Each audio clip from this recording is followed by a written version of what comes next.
In this episode, the Linux Foundation adds Broadcom and Protecode, Red Hat stays in North Carolina, and Ubuntu on the Nook color.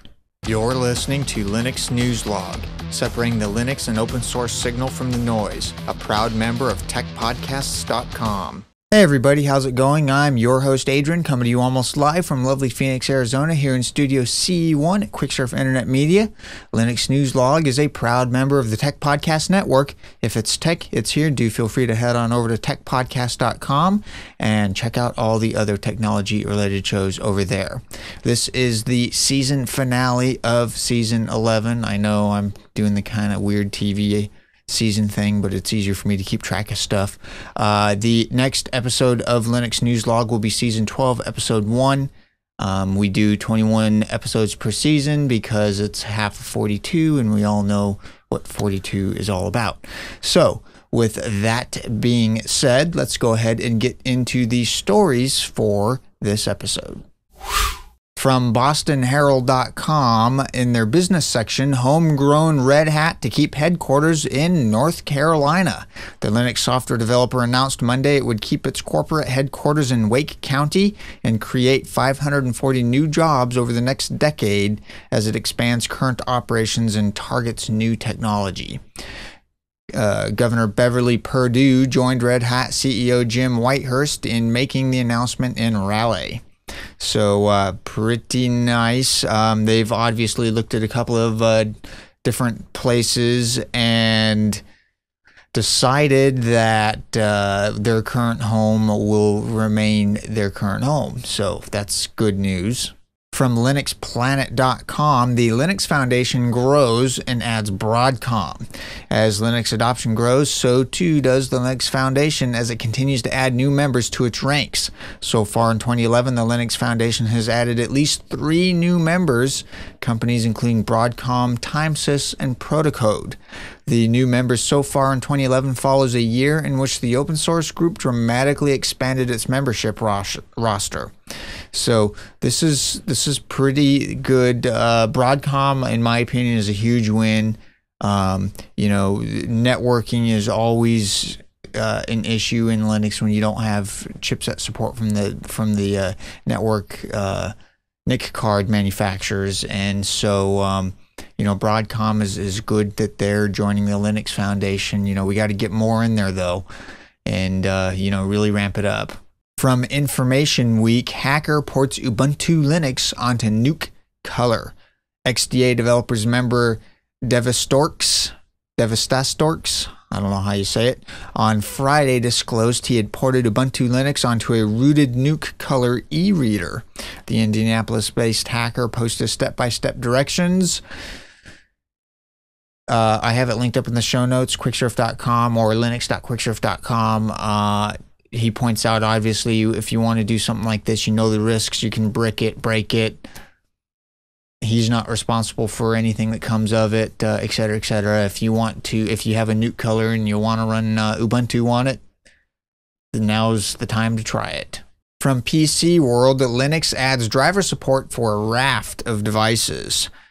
This is pretty neat. While much of the world's focus was on the Consumer Electronics Show Wednesday, yeah, tell me about it. I went through several thousand RSS posts, and I'm not kidding, over the course of 48 to 72 hours, roughly.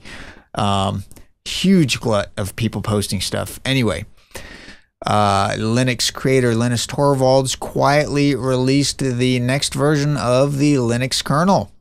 Yeah, included among the improvements in Linux 2.6.37 are better symmetric multiprocessing, scalability, an option to compile the kernel with the big kernel lock disabled, improved security, and many new drivers for better hardware support. That's a huge plus. The new release is an update to Linux 2.6.36, which was released in October.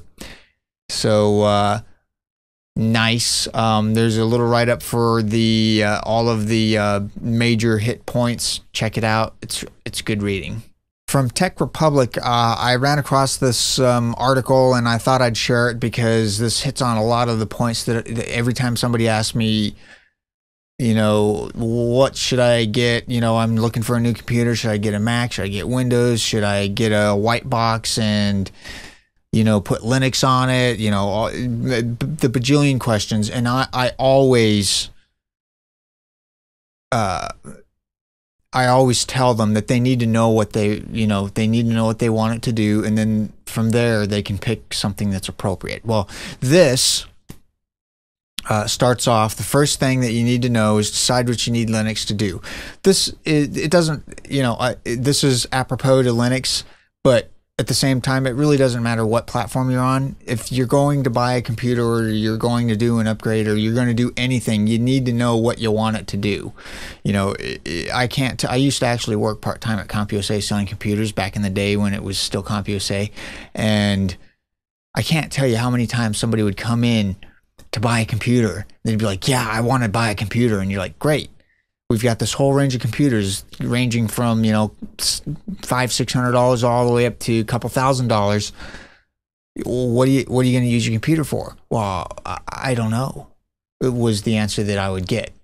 And so then you'd have to kind of quiz them and go through and try to figure out, you know, I mean, it finally got to the point where a lot of people would buy a computer because they thought they needed a computer, but they didn't really know what they were going to use it for, and they didn't really know what they wanted it to do. So, you know, I would literally, you know, if they got the kind of the deer in the headlights look when you asked them what they wanted to do, I would literally start at the top end, and depending on how much sticker shock they got, work my way down, you know, to where they were comfortable, for the simple fact that I didn't want to sell them something that, you know, they would ultimately end up returning because it didn't do what they, you know, wanted to do. Once they, typically what happens is once they get it, then they're like, oh, I can do this and I can do that, and then you know, what they want to do finally starts, you know, rolling in there, especially for a new computer buyer, which, believe it or not, there are quite a few new computer buyers out there, even to this day. But yeah, it's very much decide what you need Linux to do. You know, this is good advice no matter if you're buying a new computer or if you're just trying to change your operating system. It does not matter. You need to know what you want it to do. 2, choose between stable and cutting edge. Again, this is apropos. Stable is good if you just need something that works and you don't want to have to monkey around with it. Like, for example, my stuff, one of the big reasons why I don't use Linux for video editing is A, there's not really a lot of really great video editing software out there that gives me what I need it to do. And B, the system I have, I don't change it. It works. It's static. You know, I don't change it. So stable and cutting edge tends to change a lot. Stable is you have a system, it works, you're only going to change it every 6 months to a year, if that, unless you have, you know, critical patches that you need to do. Number 3, consider your desktop preferences. Again, this is a big deal. One of the major gripes with a lot of people that are new to Linux is it's too hard to use or it's too confusing. You need to really do a little research on what's available out there for your desktop. I mean, obviously the 2 big ones, KDE and GNOME, are you know, 2 of the big ones, but that's not your only options for desktops in Linux. So by all means, go out there, look at the options, see if you can get some screenshots, maybe even get some live discs or Linux live CDs and try them out, just to kind of monkey around with them. 4, determine what type of package manager you want. Again, this is a big deal. The 2 major ones are Red Hat's RPM and Debian's Apartment Package Manager, but obviously there are others out there. So again, pros and cons between all those. And 5, note the release cycle. Big deal. A lot of distributions release frequently, release often. Even though it's stable, they do a lot of releases. Other distributions like Ubuntu release twice a year. It's a little slower, but the changes between releases tend to be a lot bigger. You know, how frequently do you want to update your Linux system? Now, they do give you a bonus tip. Consider the community. Again, great community equals great help when you need it, especially if you're newer. Even us guys that have been in Linux for a long time and have done a lot of stuff, sometimes, you know, if you haven't looked at it in a little while, or you've been kind of monkeying around with different distributions and you come back to I actually ran into this, the latest version of Ubuntu. I haven't, you know, looked at Ubuntu in probably a year and a half, for the simple fact that I've just been really super busy. And I went back and I was like, oh man, this is totally different. You know, having a good community that can help you when you need it is a huge key. It's a huge plus. That will pretty much do it for this episode of Linux News Log. As always, everything we've talked about is linked up in the show notes, linux.quicksurf.com or quicksurf.com. And do feel free to shoot me an email, linux@quicksurf.com. You can follow me online, twitter.com/Adrian_bacon. And with that, I will see all of you on the next episode. I'll see you then. Bye.